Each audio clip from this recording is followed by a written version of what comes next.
It's episode 4 of Screen Preach.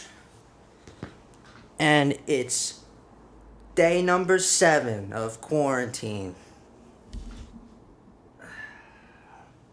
Or whatever. 6, 4, 5, whatever you guys started. I know everybody, they told us stay inside. And we picked a day we thought was best to stay inside. Oh, God. Got my Latte Larry's mug. For those of you who know the reference, you're a real one. Curb Your Enthusiasm, by the way.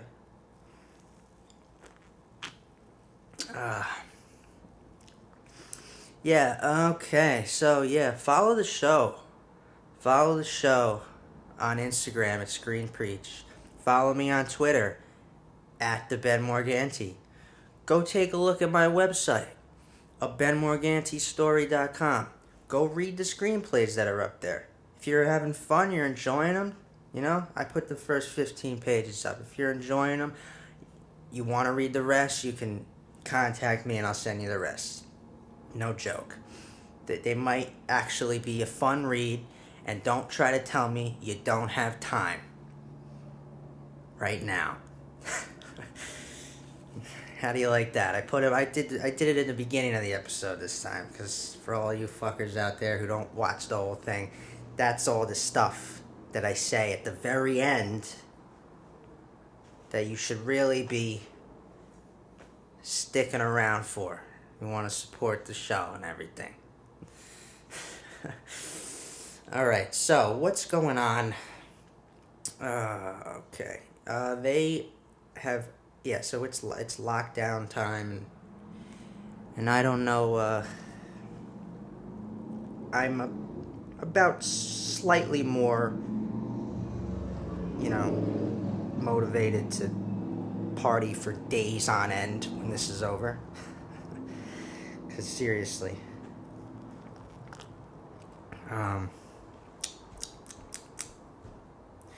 there was some stuff that was not delayed last week that is now obviously delayed.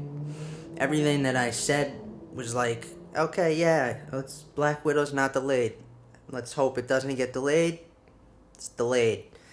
I also mentioned how Fantastic Beasts 3 is definitely on schedule. No, they're not on schedule anymore. Nothing is. Everybody is stuck at home. They can't go to work. We're all losing money. Everybody's losing money. It's fucking... And then there's people out there getting sick. And people out there getting sick and dying. But we're not going to get... You know what? This is not a morbid time. Let's just talk about movies, because that's more exciting.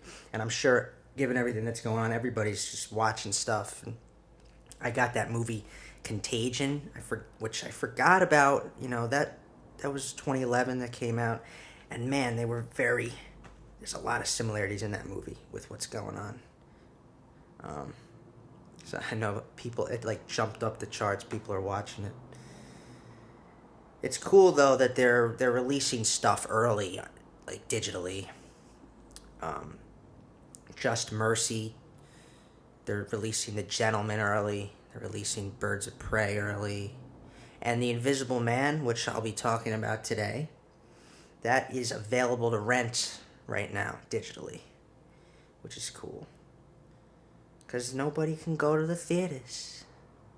Nobody can go to the theaters.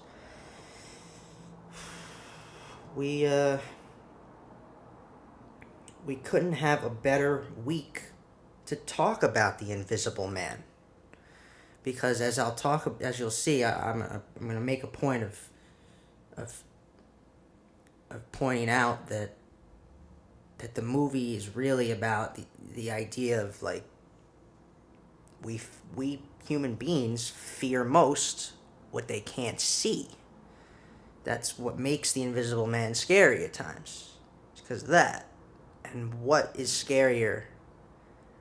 What is scarier than a virus nobody can see? Nothing. So it's actually the perfect time to talk about The Invisible Man. That's what we're going to get into today. I forgot to open that up, didn't I? Yeah. Well, anyway, what kind of news? I'm trying to.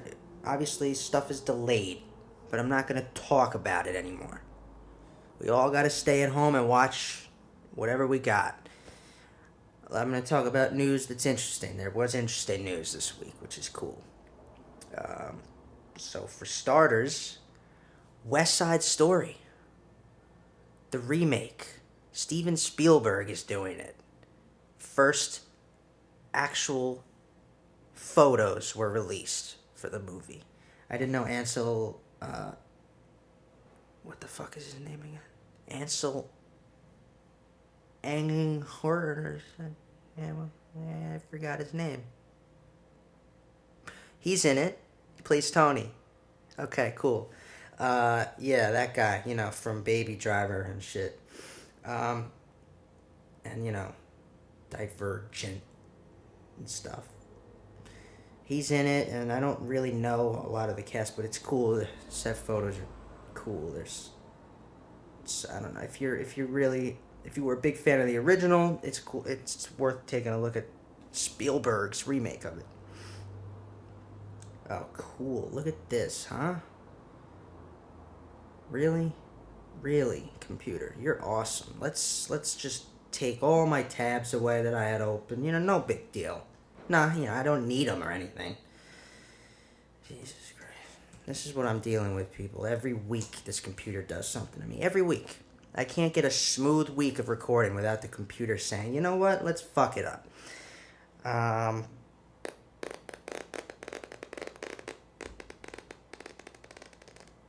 What else? Mission Impossible 7. Yes, Mission Impossible 7.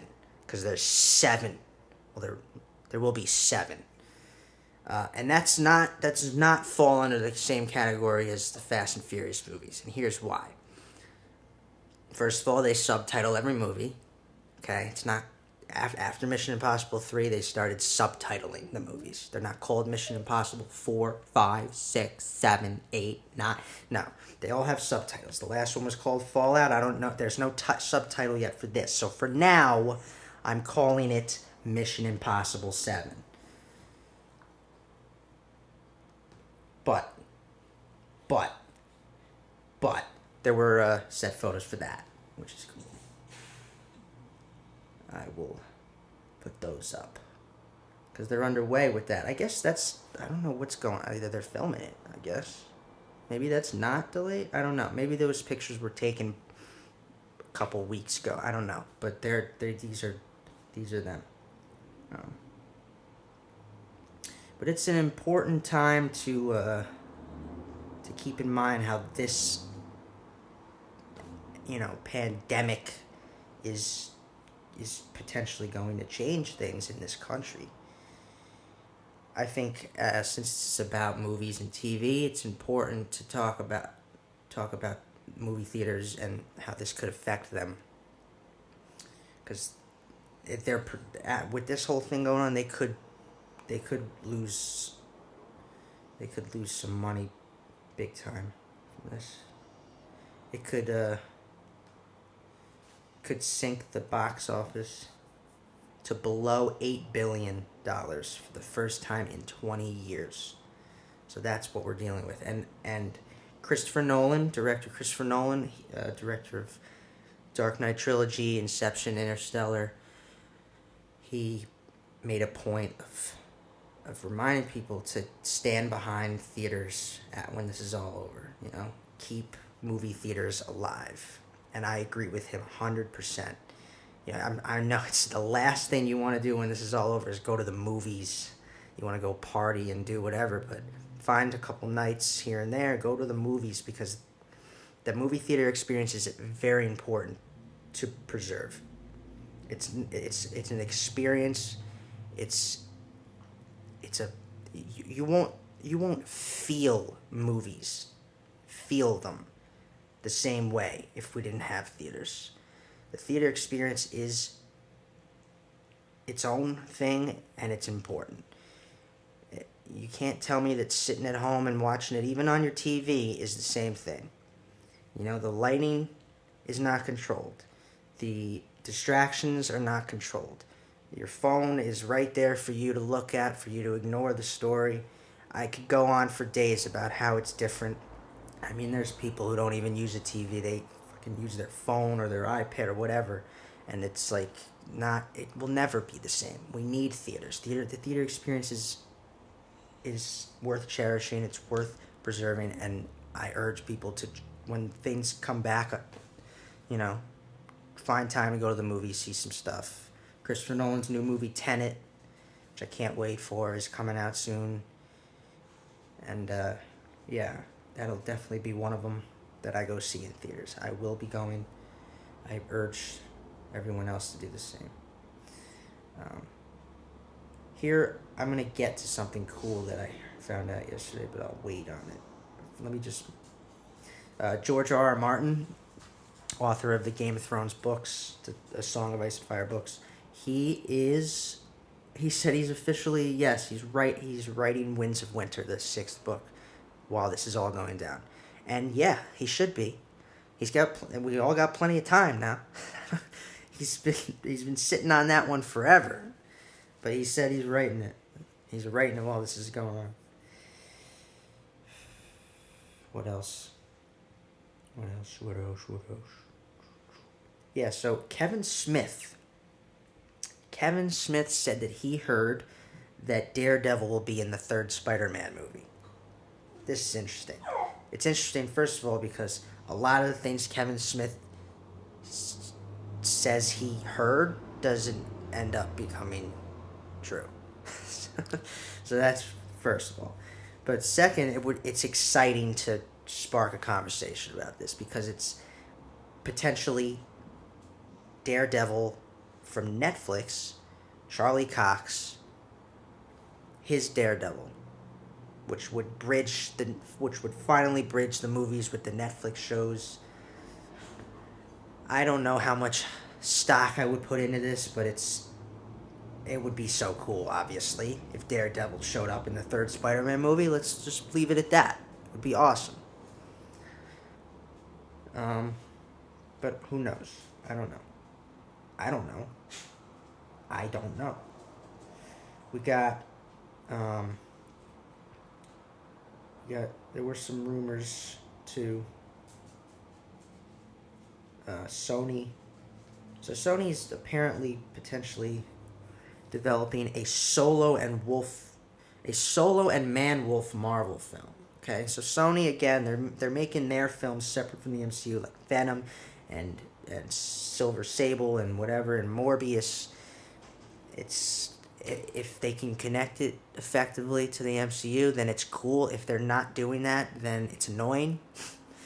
But so Solo and Man-Wolf are Spider-Man characters that they're now also potentially making films for. Man-Wolf is an interesting one because I think it's J. Jonah Jameson's son who becomes Man-Wolf.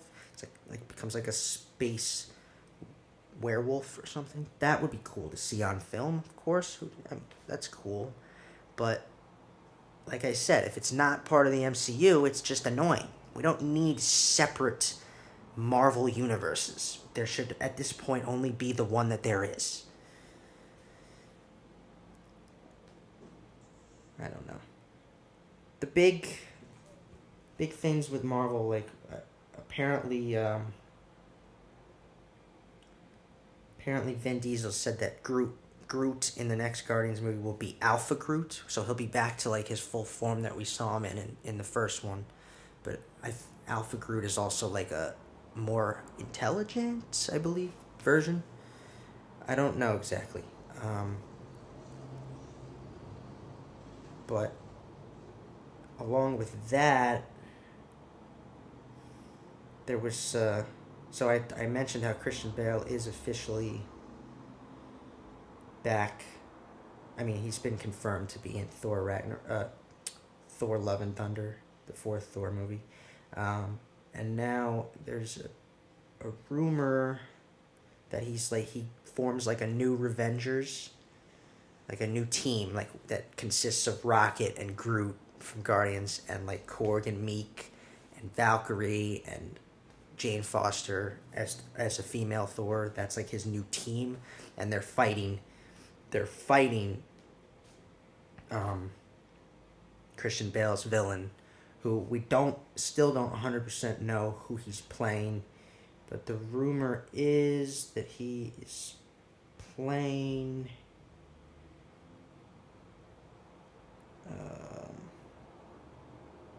No, I guess it doesn't say. I thought I saw that somewhere. That he's playing somebody. I don't know, but that would be cool if Thor made that team. That's like an epic team. Like Thor, Rocket, Groot, Valkyrie, Jane Foster's Thor, Meek, Korg. Awesome. Which brings me to the best thing that I heard this week, if you're a Star Wars fan. This is a couple days ago I heard this.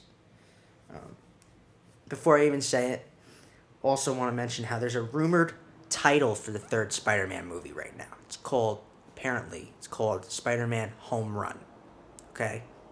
Now, before you say that's stupid, because yes, it sounds stupid, it's keeping with the home title that he's had, Homecoming, Far From Home, Home Run. Not to mention, at the end of the second Spider-Man movie, he's on the run.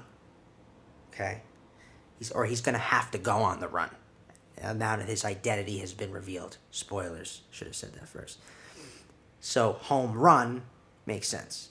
The only thing is, home run is first thing you think of when you hear that is baseball. So, if there, where's the baseball connection to this? Kind of, I don't know. Weird. If it's if that's what the title is, then we'll all have to deal with it, I guess. But I don't know. Maybe it'll be something else. My favorite news this week that I found out was The Mandalorian Season 2 supposedly cast Rosario Dawson. If you don't know who she is, you might have recently seen her in Zombieland Double Tap. You also probably know her from the Marvel Netflix shows as she played Claire. She played the nurse in all 4 of those shows. That's Rosario Dawson, okay? Now, she has supposedly been cast as Ahsoka Tano in The Mandalorian Season 2. Ahsoka Tano is from the Clone Wars animated series. She was Anakin Skywalker's apprentice for a time.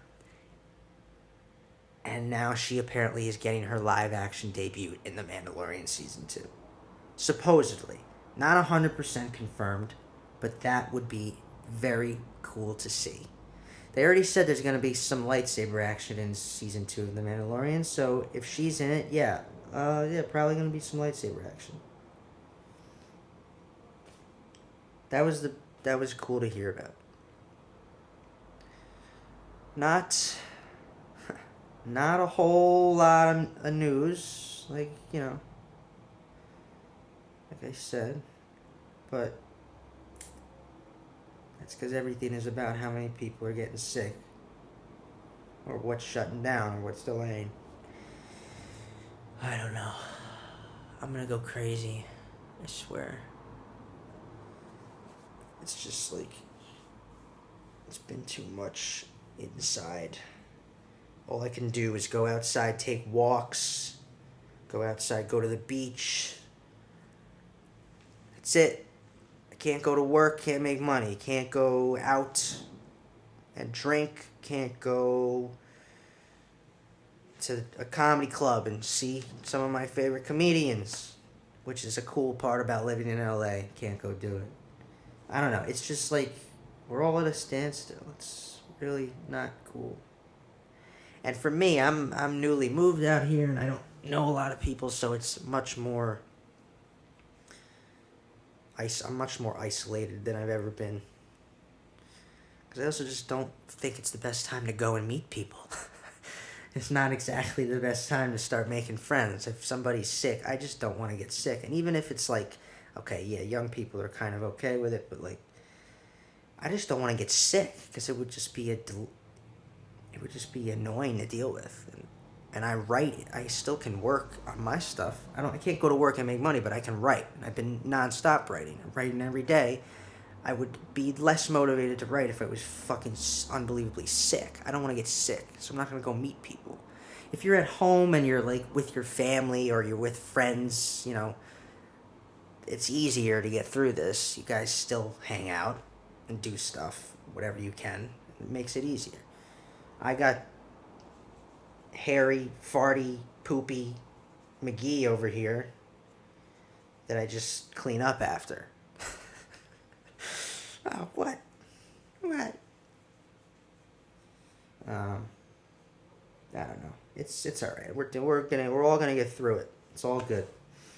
It's all good, people. I guess let's move on. Let's talk about The Invisible Man.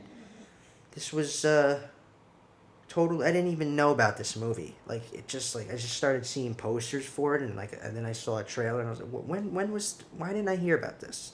Because if you don't know, Universal, so they tried to do like a Marvel style monsters cinematic universe. So the monster movies are the classic monster movies like the Wolfman, Dracula, the Mummy, Frankenstein, the Invisible Man, the Creature from the Black Lagoon, the Bride of Frankenstein, all those old classics they were supposedly making remakes of. They tried to launch it with Tom Cruise's The Mummy a few years back, and it totally bombed. It did not work out. So this was their next one that I didn't even know about. And it's almost, I think I didn't know about it because they never put it under that label. They never said, okay, this is going to be a monster movie remake. They kind of marketed it as something new, but we all became aware as we saw posters and trailers and stuff that it was actually a remake of The Invisible Man, the old classic. And the reason this movie worked and The Mummy didn't work, I didn't even see that because I heard it was just so bad and I didn't even bother. But the reason this worked was because it tried to be fresh. It tried to be new. It wasn't trying to it was aware that it was like trying not to be a remake. It was just trying to be its own thing. So that's why this one did work, and it did work. It was better than I thought it would be, and it was enjoyable to watch. Saw it twice, and here's the thing. Now I see things multiple times.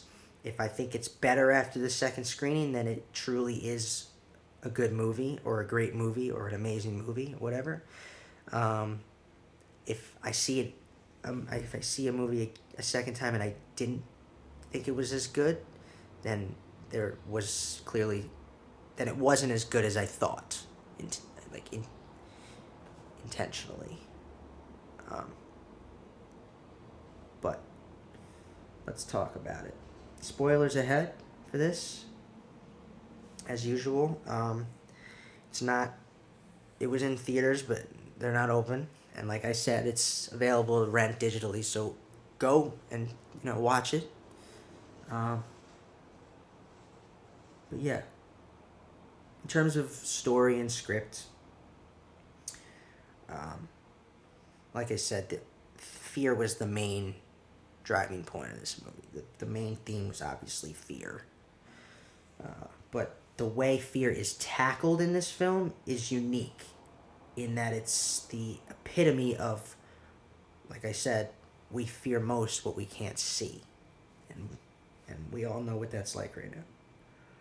More than that, I think the invisibility itself represents something more in this movie. It represents an emptiness, or it plays around with space. And so Cecilia.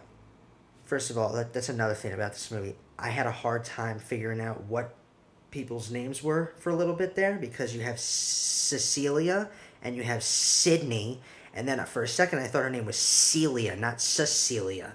And then I was like, wait, is she Sydney or is she Cecilia, or is she Celia and she's Sydney? Whatever. Too many. That's when you're a writer, they urge against making names sound similar. But I guess people don't give a shit anymore because every other movie I see, people are doing that, and it is confusing. Sometimes you're like, what the fuck is their name? I guess there's too many people that sound similar. Anyway, whatever. Cecilia is the main character, played by Elizabeth Moss. played wonderfully by Elizabeth Moss. She has been made empty by Adrian. Adrian is her abusive boyfriend who supposedly dies, okay? She gets away from him. She escapes. She has been made empty by him, a bottomless pit with no relief ever coming to her. No end in sight. He takes over every bit of possible free space she possesses. This is when he is and isn't the Invisible Man.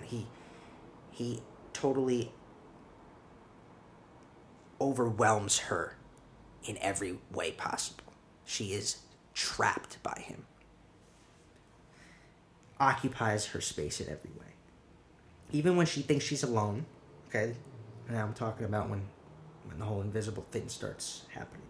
He's in the room with her, occupying it, occupying the space, encroaching on her persistently. Then there's Adrian himself as well. He's empty. Clearly, he feels like he needs to control her to feel fulfilled. So he's clearly an empty fucking shell of just anger and hate and just ugly. So there's that, because he has no fucking soul. he's empty. He's a user and abuser, and his needs have to do with not feeling so empty all the time. She asks at one point, "Why me?" Right? She's standing there staring at supposedly nothing, but he's there, and she says, "Why me? You've already taken everything." And that's because draining her of all life fuels his craving. He's a fucking psycho. He's a sociopath. He's a psychopath. He makes her more empty, more isolated. So I guess more invisible herself. As the film goes on, it's ironic that he has to become legitimately invisible in order to achieve this too.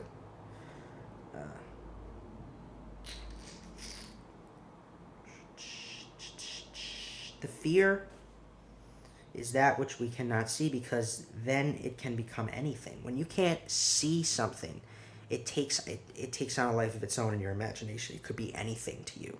That's why we fear most what we can't see, and that is played with here. The fact that Adrian as the Invisible Man is a haunting presence is the whole point. He haunts everyone in this film in various ways, not just Cecilia. I mean, think about it. The fear then takes on whatever form possible for any of the characters. I mean, even for James, the cop, he starts to fear Cecilia when he thinks that she's going crazy. And that is projected from Adrian, from the Invisible Man. It's creating this persona for Cecilia that's scaring other people. I mean, even for Sydney, okay? Sydney's a young girl, and it's like a young girl's worst nightmare. She can't see what's going on. So it could take on any form for her. She becomes terrified, and then that fear latches onto the only thing that they can see, which is Cecilia. They start to think it's Cecilia that's the problem. They start to fear her. James literally says to her woman, he says, "You can't let him haunt you." He says that to Cecilia, and it's worst of all for Cecilia, that fear you can't see, because what she fears most is the actual thing that is invisible. Adrian is what she fears most, and that's what the invisible thing actually is. So it's worst of all for her.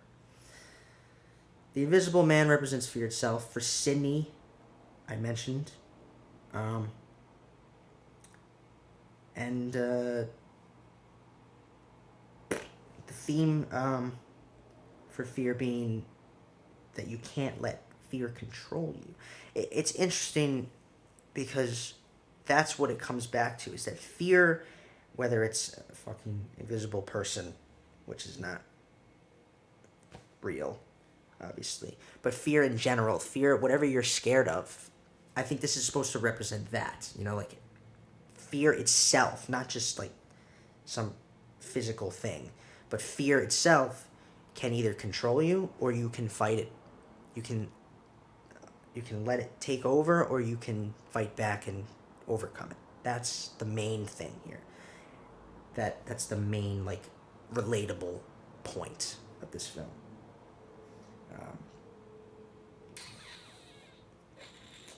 Anyway, in terms of direction, there's one main thing that I want to talk about with this film that they do, but I'll get to it. Performances. It's Elizabeth Moss. Everybody's kind of just playing a role here, but obviously it's Cecilia, played by Elizabeth Moss. That is the performance that captures this whole thing. She does a fantastic job all the way through. It's the only performance worth noting and thinking about because she impacts the screen every second. There is an exceptional change. There's an arc for her character that's perfect. She goes from being cooped up, wounded, scared, to a fighting, strong, in control presence. It's a full arc for her character. There is legitimate change, which is what you want from a film, what you want from a main character. Otherwise, it doesn't work. It's not as effective. It doesn't work the same way. We follow her and only her, further heightening the theme of isolation that invisibility represents here.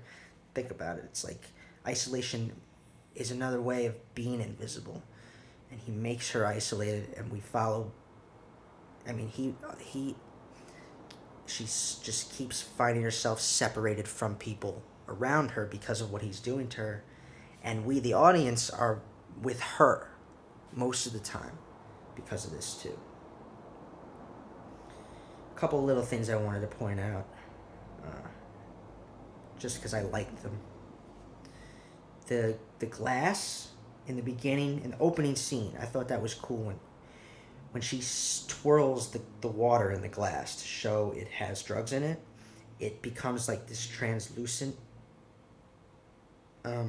visual, kind of. I guess I took it as like signifying the very action taken here that sparks the invisibility that's coming, I guess. I don't know.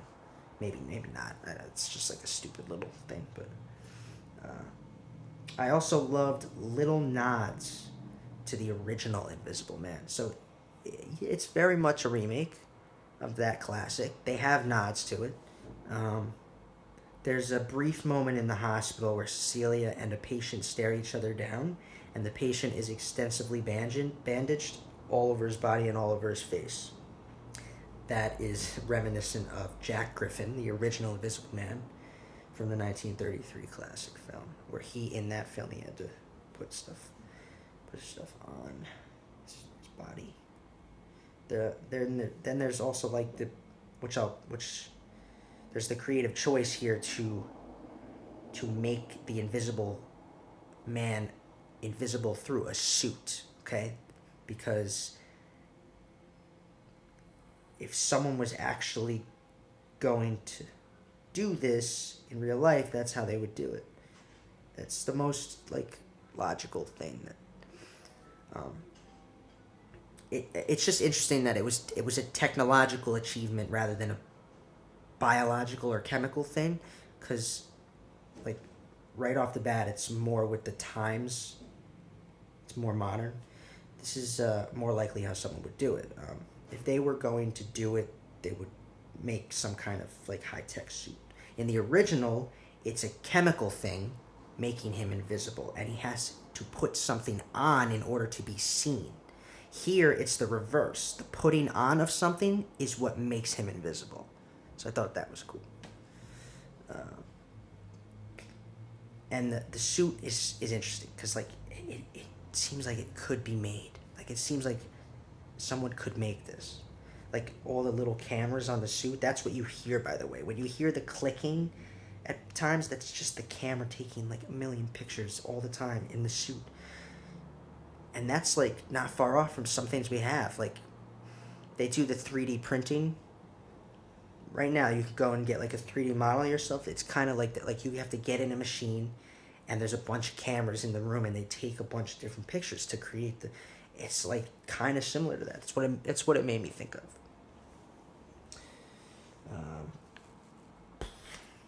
Yeah. My overall take on this film, I'll jump into it, I guess. I mentioned how the film is about fear and how fear is tackled here. But let's talk about the mystery element of playing around with someone invisible. Because that's how the story was able to work. You need those twists and turns. You need like surprises. So the whole invisible thing allows you to play with this. How some of what I mentioned comes into play here makes you think. He had control of everything. It's a line said in the film. Adrian had control of everything, right? She couldn't believe he killed himself. He had such control over everything, right? That's what we're gonna come back to here. Remember that he controls everything. It's consistently said that he's like a controlling manipulator. So naturally, there's a doubt. The true invisible man. Naturally, there is no doubt who the true invisible man is. It's Adrian. Right? Right? I'm going to talk about the twist. Okay? There's a twist in this film that happens. The crisis moment in Act 3. The reversal of the film, earlier than this, the reversal of the film is when Cecilia's sister is murdered in the restaurant, because that changes everything for Cecilia. Her situation totally turns 360, and now everything's just moving at a totally different pace, and she's in a totally different situation. She can't even fathom how to get out of this. After that happens, she's put into a fucking mental institution. So that's why that's the reverse. Right? Adrian's plan goes further into effect. There's no doubt this was all Adrian. He has an intricate plan, and everything that happens is according to this plan. I think regardless of how things play out one way or another, everything is Adrian's doing. But it's a little more complicated than that. Okay? Now I'll talk about the direction that I was going to talk about. I was trying to think about why the camera, okay, sometimes pans away from us. If you didn't notice this, it does this. And it pans away from Cecilia and shows us another part of the space that's supposedly empty. Again, touching on the idea of emptiness. Filling space, and how Cecilia thinking she's alone really isn't alone. Every time this little pan happens, shows us another part of the room, it's signifying she's not alone. That's what I took it as. It would pan and it would like let us know he's there, you know? The invisible man occupies the space with her. And if you begin to hear the chilling score kick in, that signifies something is about to go down. Like sometimes it would just be quiet, but sometimes that score, it would just start to hit. And then like something would happen. Something like really brutal or something would happen. There are always little indicators. Now every time the camera pans away, we also begin to hear the clicking of the camera on the suit. Cecilia herself even hears it initially when she's in the bedroom for the first time by herself. She hears the camera clicking and she looks around like, what is that, right? Now, what is Adrian's plan exactly? To find a way to get her back in his life, yes, but I think it's more than that. I think he wants her back on his terms, meaning she has to be mentally accepting of it. I think Cecilia drives him insane, as we see. He goes crazy because he's crazy for her, whatever. She makes him crazy, and in return, he wants to make her crazy. That's what I took it as. She makes him crazy, and he wants to make her crazy. That's what all of this is about. Adrian's certainty, uh, certainly, Adrian's certainty that he knows her so well makes him think this is exactly what's going to happen too. Now, the main quote of this movie is the whole surprise thing. Okay. He says at the end of the movie, he says that shouldn't come as a surprise. And throughout the film, this he texts her on the phone, surprise. So he thinks he knows her so well, right? Surprise after surprise he hits her with, giving her signs along the way that he's near or that he has control of the situation. Adrian's abusiveness and intelligence is how he made control over things. He uses his brother, Tom, fear him, driving him to lengths of craziness himself. So he utilizes craziness as a tactic. Adrian always knew what Cecilia truly wanted, and that was to leave him. He tells her his plan. He literally says, she recalls him telling him what he was going to do after finding the pill bottle. After she finds the pill bottle, she goes back to Tom and James. She tells them how he told her once, "You will never be able to get away from me. You won't even be able to see me." He literally tells her the plan. His true plan is to turn her, not just get her back. He wants to turn her into this mad person, And she kind of has to become crazy a little bit in order to beat him. Which brings us to the biggest surprise of all. He says at the end, "I know you better than you know yourself," which in that moment is his way of letting her know, I know you're wired up right now and trying to get me to tell the truth. Then she gives him a sign that she's right about everything. When he says that shouldn't come as a surprise, he believes he won in that moment when Cecilia gives him the biggest surprise of all and kills him. It's ironic too. He had to put the suit on to remain alive and pretend to be dead, and she had to put the suit on to make him actually dead. His obsessiveness with her made her so obsessed with getting rid of him, making sure he was gone from her life forever, but also made her obsessed with the idea that it is definitely him and no one else in that suit, or at the very least the one behind it all. Which brings me back to the twist. This is what I'm gonna get at. There's one moment in this film where the camera does that pans away from us, shows us space, and it's different than from the other times. That moment is in the very beginning, when Cecilia is running away. She's packing up all her things. The camera pans into the hallway for a minute.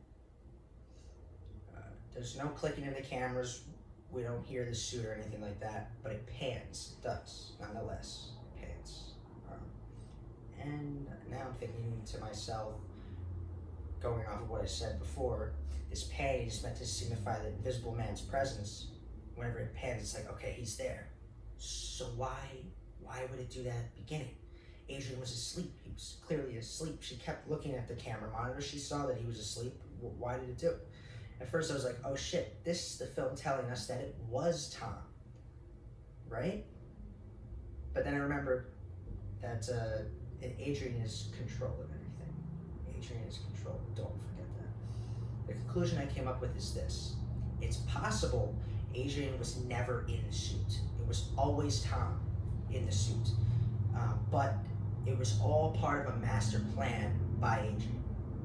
Tom was already in the suit that night when Cecilia was running away. He was there in the suit watching her leave. He watches her run away.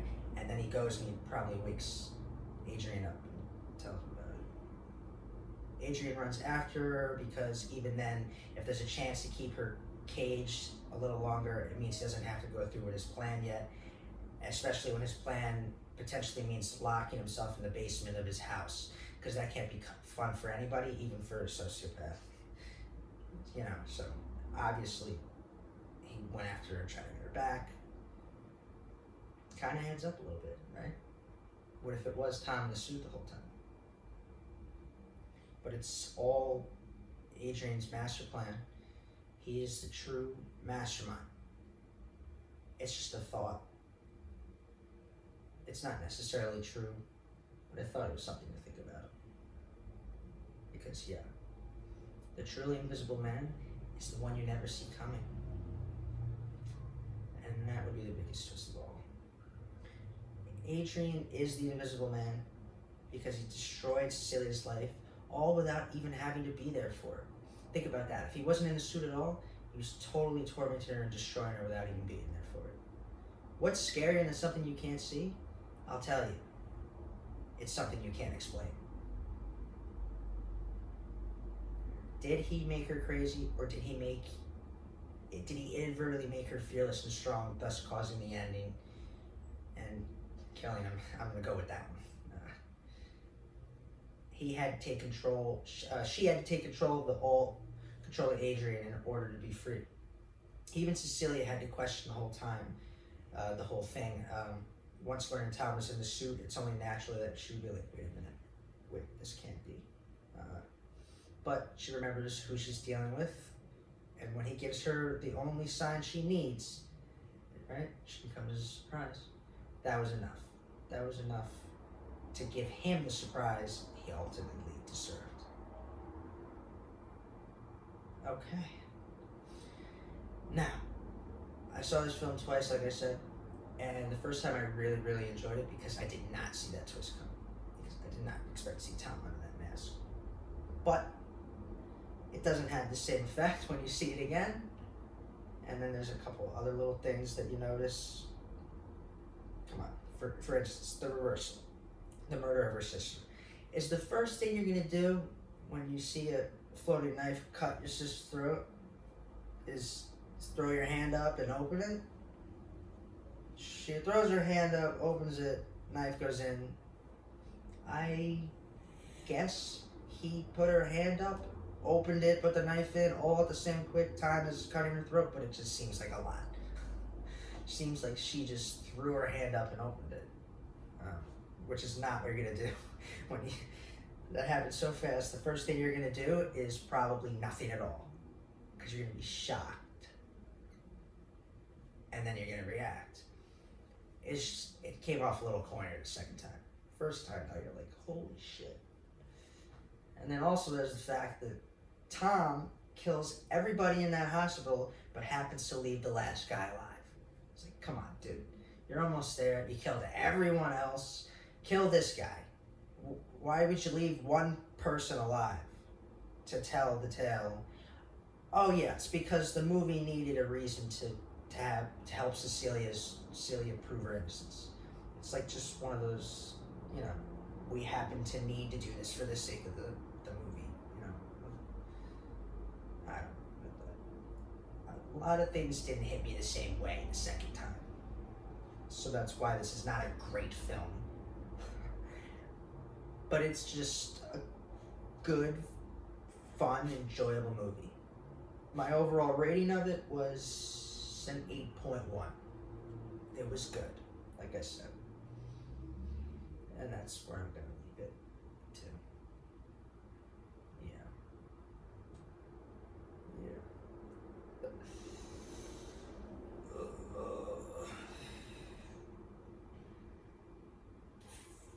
All right.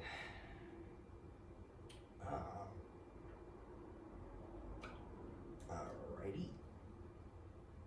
I feel like there was something else I wanted to talk about, but I don't remember. I wish I had my phone on me, but you see, because my computer is such a piece of shit, I can't use iMovie on my computer to edit my videos. So I have to edit my videos on my phone, first of all. And then I also don't have a camera that's as good as my phone camera, so I have to use my phone to record. I have to use that, so I can't use my phone while I'm recording, which would make looking things up so much easier than my slow, laggy fucking computer. Anyway, I think we're just about done here. I could have sworn there was missing something. Did I mention all the said photos? Yeah. Did I get them all? Did I get them? You know, last week I talked about the Batmobile, and I meant to talk about that the week before, and the only reason I did it was because I forgot. And I forgot because I didn't have my phone here to make it a little easier. I talked about that, and that, and that, and that.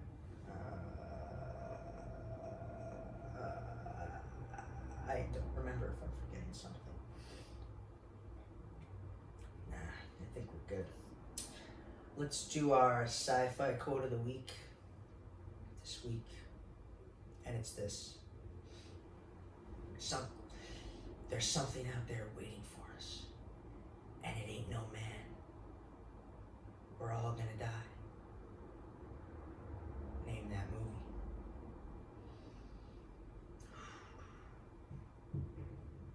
Stay safe, everybody. I don't know. It's like, I don't know anymore. As always, you know, you can find the show on Instagram. Follow Screen Preach, please, and follow me, the Ben Morganti, on Instagram and Twitter. And Twitter, by the way, is where the sci-fi quote is. So that's like where you have to go to comment. Like, name the movie. Like, go name the movie. And don't tell me you don't have time right now. What else? Again, go to my website, benmorgantistory.com. I know it's kind of like a whatever title for a website, but I couldn't think of anything at the time except that I write stories and they're all mine, so whatever. So you can find the show on Apple Podcasts and on YouTube at Morganti Studios. And if you really want to support the show, go to Patreon. Just look me up. Look for Ben Morganti and support the show. Become a Patreon. Become a patron on Patreon. Yeah. That's it. That's it. I'm done. I don't know. You know, have a cinematic week and watch movies and watch Westworld, and Ozark comes back on Friday, and